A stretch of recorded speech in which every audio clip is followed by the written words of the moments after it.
My job today is to introduce you to ClassIn if you're not familiar with it, and if you are familiar with it, just to kind of get you a little bit more familiar with the buttons and the logistics of how to put your classroom into that space. How do you get in there? How do you assign homework? What do you do? We're just going to look at some of the basics of how to make a ClassIn lesson and how to run a ClassIn lesson. It's a pretty good platform. I like it. Being an online teacher, like it sounds like most of you guys are, I've used a lot of different online platforms, and a lot of you have too. And it has a lot of standard options, a lot similar to other platforms that are out there. But it's not too clunky. It's pretty smooth, and I think it has a lot of good features that make teaching a little bit streamlined, a little bit easier, because things like assigning homework are really easy to do and really smooth. So let's take a look at what that looks like. I'm going to go ahead and just share my screen here. Let's go ahead and go this way. And I want to share the instruction of how to use this within the platform itself. So I made a PowerPoint presentation, but we're looking at it in the ClassIn classroom right now. Just so you can see a little bit of the teacher's view of the classroom. This is what the classroom looks like. And then this in the middle here is the PowerPoint for today's presentation. So you can see that takes up this room in the middle, but it's not as large as if you were sharing on Zoom, for example. So you want to make sure that your font size is pretty big, because your screen is going to be like a smaller version of whatever lesson you create, whatever platform you use to create it. It's going to be a smaller version than taking up your whole screen, unless you're screen sharing, which you can do. And we'll look at how to do that also. But I wanted to kind of show you what this looks like within the platform itself. Now, this classroom here also, you can customize. Up here, there's a button, and there are some settings that you can go to. If you go to the background, you'll see I have this setting right here. I could change it. I could make it all black, or I could put a little bit of a wall there. You have some customization options, not a lot, but there are a few different things you can do to make your classroom more individual to you. Now, what I'm going to do right now is click on this red line that I made, and I'm pressing a garbage can. I want to show you in this platform, so I can also show you the tools along the way and how you use them in your lesson. And notice down here, I'm down on this arrow button, and I'm just clicking forward to the next screen. So it works like PowerPoint in that way, where you can create a series of screenshots and then move through them for your lesson. There are some tricky things because this is kind of set up for Chinese font stuff. So you'll notice if you use an apostrophe S, you'll end up with kind of a wonky space right here. There are some little details like that you kind of just can't get around. But for the most part, most of what you're going to transfer into your lesson is going to show up exactly as you put it in there. So today we're going to cover the toolbars, where to make your lessons, how to upload and store your lessons, how to add videos, how to screen share, and some good reasons not to screen share, what you can do instead, and how to assign homework. Now, that's quite a bit of stuff to cover really quick. So I've got this all in a PowerPoint, and I'll make that available to people after the lesson also. So don't worry about taking notes or about too much of the details of like, oh, where was that button?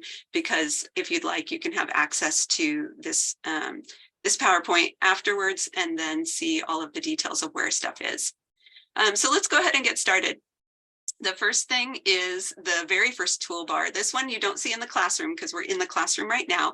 This is in the platform when you first enter, and we'll look at what that looks like in just a second as well. But there are two toolbars basically that you need to be aware of, and this is one of them, and the other one is the one over here where you see all of the classroom tools. But we're going to start with this one. When you first get into the platform, you'll see this here. It says ClassIn, To Do, Contacts, Drive, Calendar, and Blackboard. The ClassIn button, this one here, is your home button. So whenever you want to sort of go back to the main screen, you just click on that home. You see it's got a little picture of a house, so it's pretty intuitive there that that's your main home. The to-do tells you if you have homework that needs grading. Now, I absolutely love this, and if you've used other online platforms, you will probably really love it too, because it immediately alerts you if you have homework. If you have homework that students have done that needs to be graded, as soon as you open the platform, you'll see a little number 1 or a little number 2 or something by the to-do list, and those are all of the assignments that are waiting to be graded. And then as soon as you click on the to-do, it'll take you to that. And so it makes homework grading really easy. And the way that the homework is submitted and graded is pretty easy too, because it automatically defaults your pen to a red pen, and you can write in, if the student has typed their assignment, you can write in and make corrections on their assignment, and it just automatically shows your stuff in red pen, and it makes it clear what your additions to their assignments are, or when you're checking their grammar or things like that. There's some buttons on here that you're not going to need at first, so we're not going to cover like everything that ClassIn does, but we're just going to cover the basics, what you should focus on at first, and then you can explore at your leisure afterwards. There's a lot of good like tutorials and things like that. Oop. I'm going to go ahead and re-enter the classroom here because I opened this lesson before our class started, and it only stays open for a certain amount of time. So here you can see how to go into the classroom, and we'll take a look at that again in a second as well. So we're back here in the classroom. Let me just go ahead and open this up. This is what it looks like when you open a classroom. You'll see that little bird waving, waving its wings. And then you go into this drive. We'll take a look at this in more depth in just a few minutes.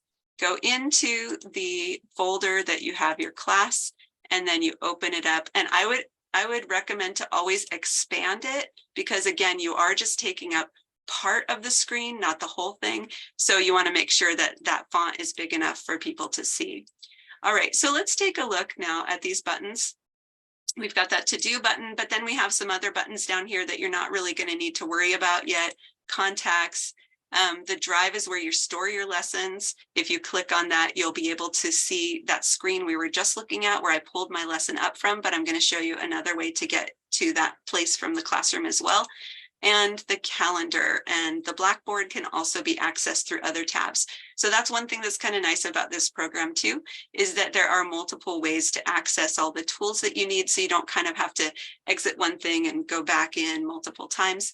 You can access the different parts of the program from places like within the classroom or just within the portal itself. So let's go back to that ClassIn tab and let's see what it looks like when we click on it. When we click on it, we'll see that whole screen that we saw just now when I entered the lesson. And you'll see a couple of things here. This is that tab we were just looking at over on the side. This is your list of classes. And then once you click on a class, this is your list of lessons within the class. And the class that's coming up will have a button that says prepare, or if it's almost class time, this button right here will say enter. So let's go ahead and imagine that we're clicking on that, and that brings us right into the classroom, the space that we're in right now. And this classroom has a toolbar, and that's this toolbar over here. You can see I'm using this pen, and I can change colors for the pen, and there's all these different, classroom tools over here. Let's just take a look at what they are. Let's look at them a little more closely. You've got an arrow key. That's this one right up here. And you can see if I click on it, then my cursor changes to an arrow. And then a group select, that's what I was just doing for erasing. So I made some marks like that. I clicked on the group select, and then I moused over the whole thing and pressed the garbage can, and it erased it. That's really handy. We have a pen, an eraser. So I have another option to erase. Let's say I wrote some stuff here and I only wanted to erase part of it. I could come in, it works just like a Blackboard eraser. I could come in and just erase part of what I have done there. And notice this part that I've left on the screen. If I go forward to the next screen and then I go back, my marks are still there. That's something that's really handy because you might have some sentences that you type for students. For example, you'll notice that this PowerPoint slide I've left room here down at the bottom, and I intentionally do that in each one of my classes because a lot of times it's really great to be able to annotate for the students. You know, maybe they have a sentence, I'll just blah, blah, blah, blah, blah, type something in here. They have a sentence that they're saying out loud, and you want to reiterate what they're saying, but correct their grammar and, you know, let everyone be able to see the correct form of what they're trying to say. You can put that down here. And then let's say you move forward to the next screen like this, but then someone says, oh, wait, I wanted to write that down or something like that. When you click back, all of that information is still there. And that's really handy. But what's great is this does disappear when you're done with the class and you exit the classroom. So be aware of that. All your notes are not saved. This isn't something that's going to stay in that lesson. So let's say you're teaching this lesson multiple times. Well, you don't want all of those notes from your previous lesson to be already on the screen when you start a new class. And that's kind of nice. This does that for you, where it leaves the notes in your screens throughout the entirety of the lesson. But once you leave the classroom and come back, then your lesson is fresh again. It doesn't have any of these marks. So it's very handy to be able to go back and forth like that. There's a typing tool. That's the one that we just used just now to write that gibberish down at the bottom of the screen. A screenshot tool. You can take screenshots. I wouldn't worry about that now. It's maybe not as useful and not as intuitive as some of the other features. Some of these buttons work really great, and some of them are a little bit less useful, but this one is available. And I would recommend, if you are interested in doing screenshot kind of stuff in your classroom, to play with that on your own later, because it does take a little bit of getting used to, and it takes a little while to explain. So we're not going to cover that today. There's a laser pointer, and that just basically changes your arrow to a laser pointer as it's moving around the screen. And this button is really super important. It's access to the cloud. That's where you're going to upload your lessons, and we'll take a look at how to do that. Some other fun tools are in this toolbox. So you see this little box down here. There are some really cool things. We'll take a look at those in just a minute. And there's also a tab to create tasks in the classroom, but you can do that outside of the classroom as well. And we'll look at how to do that outside of the classroom. This chat box is where the students are going to be writing. You can see that there's a space here, and there's a place for any student to add something there. And here is a place where students can raise their hand. If they raise their hand, you'll see how many people are raising their hands. If you have a lot of students, then you're going to have a bunch of different people up here, and it might span a little bit further than what you can see, and you might need to scroll back and forth to see the whole thing. So this tool down here where you can see people raising their hand is really useful, because you might have someone who's raising their hand, but they're not showing on your toolbar right at the moment because you're looking at the other side of the classroom, and the other students are maybe not visible to you, and maybe you're scrolling back and forth to try to see everyone, but you might not see everyone at the same time. But here, down here, you'll be able to see anyone who's raising their hands. So if you teach them how to use that raise your hand tool, then you'll be able to see when they have questions pretty easily. So let's take a look. There's more advanced features here that you can play with, but I'll let you do that on your own later. Let's take a look at this toolbar, and let's look at how to play with it. So we have this pen tool here, and we can just change the color. We can change the size of the pen. So I might want to make it really big, and it's pressure sensitive. So watch this. It gets smaller if I go really fast, which is kind of a nice, touch. You can make that type of line, or make something that looks a little bit quicker, like a marker. It just makes it look interesting and stylistic, and that's kind of fun. We talked about that eraser and how to use it, and the text tool. The text tool also has different sizes. You set it before you open the window. If you set it after, it won't change the size of your text. So you want to do whatever you're going to do here first, and then type. So if I want to go to purple and make it really large, I put that there, and then I can type some stuff, and then all of those settings are changed. And this tool down here, this is really important. This cloud is where you're going to keep your stuff. So you can see there's a button here called My Drive. We'll talk about that a little bit more in just a minute. And then your documents are within your drive. Here are your arrows to go back and forth. So I've got some different folders that I made. I can go into any of them. This is just where I put the one for this lesson here. And then when I click on it, that's when it comes into the classroom. So let's take a look now at where to write your lessons. I've played around with some different options for where to write them and how to upload them. And I would say the advice I could give you is this works most cleanly with PowerPoint. ClassIn formats the lesson. So what you put on the screen is not exactly what you wrote, if that makes sense. If you're writing something in one program, it is going to go through a formatting process, and it talks to some programs better than others. So if, for example, you're used to making your classes in Smart Notebook, you might want to change that because it doesn't talk very well to that program at all. And PDFs in this particular program are really, really clunky to upload. They take up a lot of space in ClassIn. The way that it uploads ends up taking up a lot of room. And so when you click through the screens, it tends to have a lag and go really slowly and take up a lot of room in your cloud, which means then that when you get ready to load your lesson at the beginning of class, it's going to be scrolling and scrolling, and you're going to be waiting for it, stressing out like, oh no, my lesson isn't loaded yet. But PowerPoint is very smooth. It uploads right away. And it doesn't take up a lot of room, and it is able to move back and forth through the slides quickly. As you can see, we're doing that now. This lesson is one that I made in PowerPoint, and you can see as I'm moving through the screens, it's not taking any time to upload them or anything like that. It's just moving seamlessly through the content. So if you're going to upload a lesson, you go to that My Drive button, and then you get into that space we were just looking at with the folders. And you make yourself a folder. You can create a folder. Notice there's this create button here. Scroll down, and then there's a folder button. There's a lot of other things you can create too, but this is what you should play with first if you're looking for like, okay, how do I set up my first lesson? You're going to want to create a folder to put your lesson in, and then upload your lesson into that folder. So if you look back at that place we just were right here, here's that create button.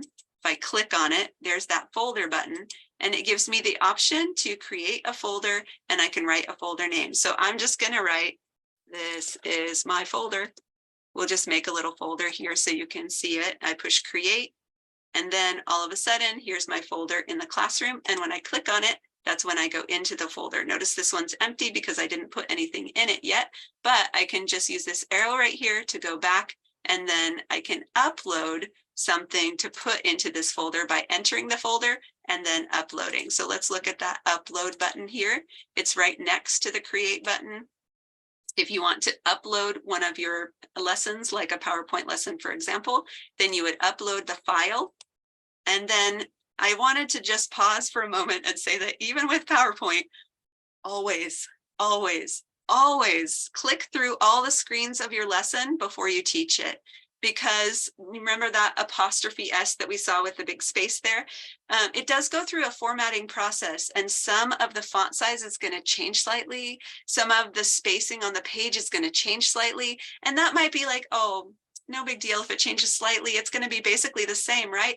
No, if you put a picture and then you have some font right above it and it changes it slightly, it might mean that most of this font is now behind the picture or something like that.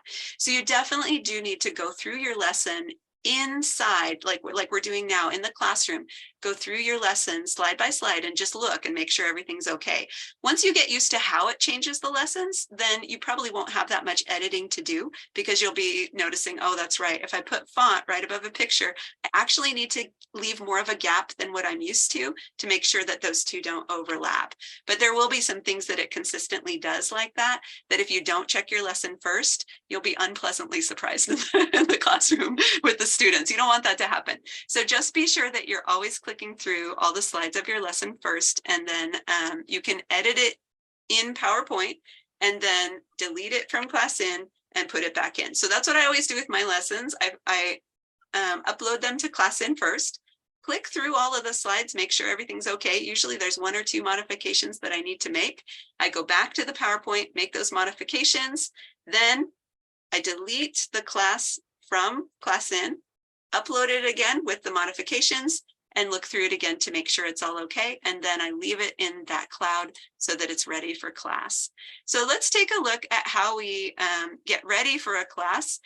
Let's imagine that this is an empty classroom, that I don't have this lesson sitting right here, and we're ready. It's day one. It's time for class. The students are starting to come in. We're getting nervous. Oh no, I forgot where all the buttons are. What do I do? Here's what you do first.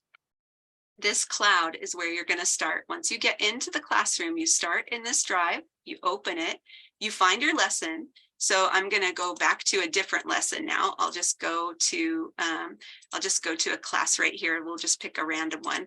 And I have, for each lesson, I have two files. One is a lesson file and one is a video file. You can screen share. You can screen share videos. We'll look at how to do that really quickly in just a minute.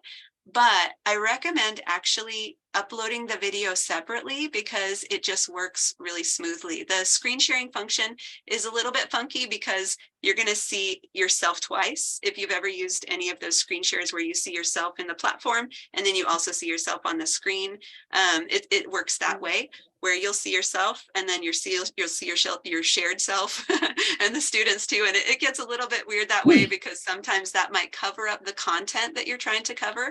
Whereas notice right here, where it says Teacher Jennifer, I don't have the video turned on because I'm using the video in Zoom and it's a conflict of video to be able to run them both. But imagine that this is where I would be during class and all the students would be up here too. That's nice. They're not on the screen. You don't have to move them around. They don't have to move themselves around like they would in Zoom. Some of the kids, they might not know to move themselves over. You might have some notes behind where they have placed their video bar and they might not see all of your content. But here it's separated. There's a separate space up here for everyone's video feed, and that's really useful. But if you screen share, that's not going to be the case. You'll have this plus that second set of video links where you see everybody again. So I think it's a lot cleaner if you put your video content as a separate file in here. So I'm just going to go ahead and upload these. Here's my video that I have for that lesson. And notice when I go back into the cloud, it goes right back to where I just was. It's not in our lesson that we're doing right now. It's the place that I was last. So that's really handy if you have multiple things that you want to open in your classroom. They're all in the same spot. And when you click on the cloud, it goes right back to it. So let me go ahead and open that. And these are overlapped. These are both in the classroom at the same time. If you look over here, you'll see a toolbar. And I can just look at these tabs. I can go back and forth to each one. So what I do in the classroom is I just set up and open everything that I'm going to use in that class. And then I toggle back and forth through these tabs to use them in the classroom. So if I've got the video, it's very seamless. Here we go. There we go. She's talking about pronouns. I just click on this little arrow down here at the bottom. I show my pronouns video, and then I go back to the lesson in progress, and you can use those tabs to do that. So let's go back to our lesson in progress here, and let's go back to these tools and how to use them. Notice where I just was. I was on this side of the screen with the tabs. There are two buttons down here as well that are really important. The first one is more important than the next one. Let's look at that. This is your slides. So if I click on this, watch what happens. It opens up all of my slides and it gives me like a synopsis here of what's written on the slide screen, which is handy because these are all really small, but you can see just a little bit of the font here that's kind of a condensed version of the font that's on the screen, and that can help you navigate through. And you can use this to scroll back and forth. I find this to be most helpful when we don't get as far through the lesson as I expected, and I think, oh, okay, I had some additional content here in case we had time for it, but we didn't have time for it. So now I want to scroll down to the bottom of the lesson, and I want to start from where I am here all the way to like the homework screen or something like that. So you can use this to navigate back and forth, but you do need to scroll back and forth like this first because your slides will take up quite a bit of room. And the other one, this one here, is a place for notes. You can't notice here if I'm clicking on it, I can't write notes here, but if I have PowerPoint notes that I use, if I make notes for myself in PowerPoint, where you can make them in the bottom of the screen and it's just for you and not for the students, I can access them with this tool. So that's just another great way that it works along with PowerPoint. I think it's most seamlessly made to work with PowerPoint rather than other platforms that you might write your lessons on. So I would recommend that highly over, especially to start out, over writing them in other formats. So let's look at how to screen share. If you do decide to do that, you open this toolbox, and that's this little one right over here. And when you open the toolbox, you'll see quite a few different tools. You want to use the one called desktop sharing. And then you'll have some options for desktop sharing. Think about it like Zoom, where you have options for how to share your desktop. You might want to share your whole desktop, or you might want to just share a particular screen, like a PowerPoint screen or a video or something like that. It's the same thing here. And you have an option for student screen sharing as well. Of course, be very careful with that. You never know what students want to share. Make sure you are clear with that before you, and that you trust the student before you allow them to do that. It's a little bit clunky, like I said, because you do have that double video feed, and you do have some things sort of taking up room on the screen there, sort of covering over your content. So I think that if you decide to do something like a video in your class, it works best to upload the video separately. And I usually use a screen like this one, where in my lesson, I just embed a screen that says movie time. And that reminds me, oh, this is the part where in my lesson, I wanted to show a movie. Okay, great. So now once I see that movie time screen, I know I just go over to this tab and I switch over to the video at that point, and then I switch back and move on with the lesson. In order to upload a video, of course, you have to be able to download it first to your computer, and that can be pretty tricky if you're using YouTube videos, because you might not be able to download them because of the user rights and things like that. But there are a lot of video download tools. Be careful, because a lot of them, if you haven't done this before, a lot of them do have spyware and things like that on them. So you have to be careful to use a reputable video tool so that you don't upload something to your computer that's going to give you a virus. I like WonderFox. It's a great program. It's very intuitive and easy. And so if you are thinking about, I think there's a small fee, like maybe $3.99 or something, I forget. But if you are thinking about uploading videos and saving them for your lessons, it's great to be able to save the lessons also, because think about yourself as a teacher long term. Don't think about what you're doing in this lesson. Think about what you're doing over the lifetime of your lessons. If you want to teach this lesson a year from now, and you had the greatest video from YouTube that it really works perfectly into your lesson, maybe you even build the whole lesson around that. As soon as that content creator takes that video off of YouTube, what are you going to do then? Your lesson is gone. You have to find another video. Maybe you have to retool that lesson, something like that. But if you download the content to your computer, then you have it forever, and then you can always attach it to the lesson material. So I prefer that method anyway, because if you download the materials, then you just have them and you don't have to worry about needing to constantly update your lesson materials in that way. This is a great program I would recommend, but of course, that's up to your own teaching style. The last topic that I wanted to talk about today was assigning homework. I just wanted to show you the logistics of how that works. So let's go back to the portal toolbar here. You can see this to-do tab right under the home tab. And this is, again, not in the classroom. Remember, right now we're looking at the view of the classroom, but this classroom exists in the portal, and this is the tab for the portal here. And the to-do bar is what's going to give you that list here. You see, if we click on class in, we've got all of these classes, and then within that class we can click on this button up here that says course.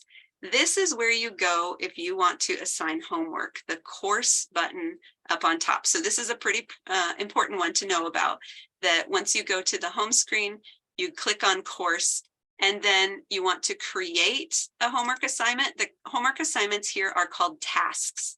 So you want to go to the task button inside the course tab. And that's where you're going to be able to create a homework assignment. When you open it up, it's great. It already assigns it to all of the kids in the class. So make sure that you're within the class that you intend to assign the homework to, and it'll automatically attach those kids right over here. And then it'll automatically set a date for you for when the homework is due. All of that is modifiable, but it's nice because it sets the date like almost a week out, and we do, weekly classes mostly. So usually I just use the default date that it gives. It gives them, almost a week to finish their homework, which gives me some time to grade it before our next class. They have that most of the time to do it. I have that little bit of time to grade it. We have our next class, we move on. So that template down here for when it assigns the homework to be due is pretty handily just already set up to something that works pretty well for us. And then you can type into that space. Once you type into that space, you click on it and it assigns it to the students. You don't really have to do anything else from there, and then you're ready to go. And then, so now from this point forward, what you want to do is download the Classin program if you haven't done that already, if you're using it for your class, and then start playing with the buttons, those ones that we were just looking at, those two toolbars, and get comfortable with them so that you know how to use them and what to do. And now I'm going to close the classroom here. First, I'll close this button so you can see what happens. Look, it's closing through all of those tabs that we just had opened, and now we have a blank classroom. And now I'm going to close the classroom. I'm going to exit lesson for all. That's not exiting our lesson. That's just exiting this screen that we were in just now, because this was just a sample that I was in alone by myself. And you can see this is that portal that we were talking about. Here's the home button, the to-do button, and these are the classes. And then within the classes, this is where you would modify things. So if you go to a class and click on it, then you can see here's that course button we were just talking about. And once you click on that course, it takes just a minute to load these things up. But once you click on it, this is where you would go to create, and task is that homework assignment. And that's how you would assign a task for those students. All right, so that's everything I wanted to cover. I went a little bit over time there, so I'll go ahead and end, but thank you. Thank you, Jennifer. And you are so precisely to catch up with the time. I can see every minute in your slides. Okay, I just have one question. How do you do, because for the Classin, the screen is very small for the students. How do you do to make them bigger? And yeah. That is a really good question. And that's something that is definitely challenging for making the lessons here, because the setting, and that's one of the reasons I wanted to show you what it looks like. The setting that we have there, that's as big as it goes. So when you, there are different options, you can make it smaller, but that's as big as it'll go. When you span it out as far as it'll go, it looks from PowerPoint just like that. So it does mean that you have to be careful with your font size. Those fonts that we were looking at, the size of the letters I did was size 32 in PowerPoint, which normally would be way too big for making a presentation. Like normally with the kids, you're going to use like 18 or 22 or something like that. But 32 is like the smallest really that you would use, maybe 28 or something like that if you have a whole bunch of information you're putting on the screen. But what it means is you have to get used to not putting that much information that's written on the screen at a time. You might normally, especially if you're used to using PowerPoint, you might normally be able to have like a whole paragraph, or a whole lot of written text information. But here, you're going to break it into smaller chunks and do more screens. So what I find is that the lessons, like if I'm doing an hour lesson, I might have a lesson that's like 60 or 70 screens long, just because I'm breaking it into smaller chunks than I would in another type of lesson, so that it can make it really big and fit on the screen. So you do have to take what you would normally put in one screen and maybe put it in two different screens and make a bigger font instead. Okay. Another question is how to make the students' image bigger, because the screen is very small. Yeah, that's a really good question. Let me just go ahead and screen share again for a second here, and we'll take a look at how to do that, because that is an important detail. So let's go ahead and go back to where we just were, which is in one of these sample lessons here that I made in a fake class. We'll go back into the classroom, and I'll show you. I'm not going to be able to bring anyone down onto the screen just because I have the video turned off for the class, so it won't try to use the video that's being used by Zoom right now. But if you'll see, I'm right up here. And if I pull that down, like I just click on it and drag it down, then now you can see where my screen would be, my video feed would be on the main screen. And you can do that with students too. You can pull them down, and you can still assign trophies. This is where you would assign trophies. And if the person is up here, you can assign trophies by just mousing over them and scrolling down, and here's their trophy. Here's their mute. You can mute them. But you can just drag them down onto the screen, which is really handy, especially, you know, at the beginning of class. Maybe if someone doesn't have their name written on their video feed yet, you know, it just says like so-and-so's iPad or something like that, or it has their mom's name or something, and you're wondering like, oh, they didn't turn on their video yet, who is this? And if you try to address them in Zoom, it's really challenging, because then, you know, hey, you that has the name Zoom 54, can you tell me who you are? You know, if they don't have their video on, it is really challenging to figure out who that person is sometimes. But here you can just take that user, drag them down, and then say, hello, hi, I'm talking to you, who are you? Open your video for us. Or you can talk directly to a student who might, you know, you might want to call on them individually, but they're shy or something like that. That can help you to take turns. Okay. Very, very, very useful.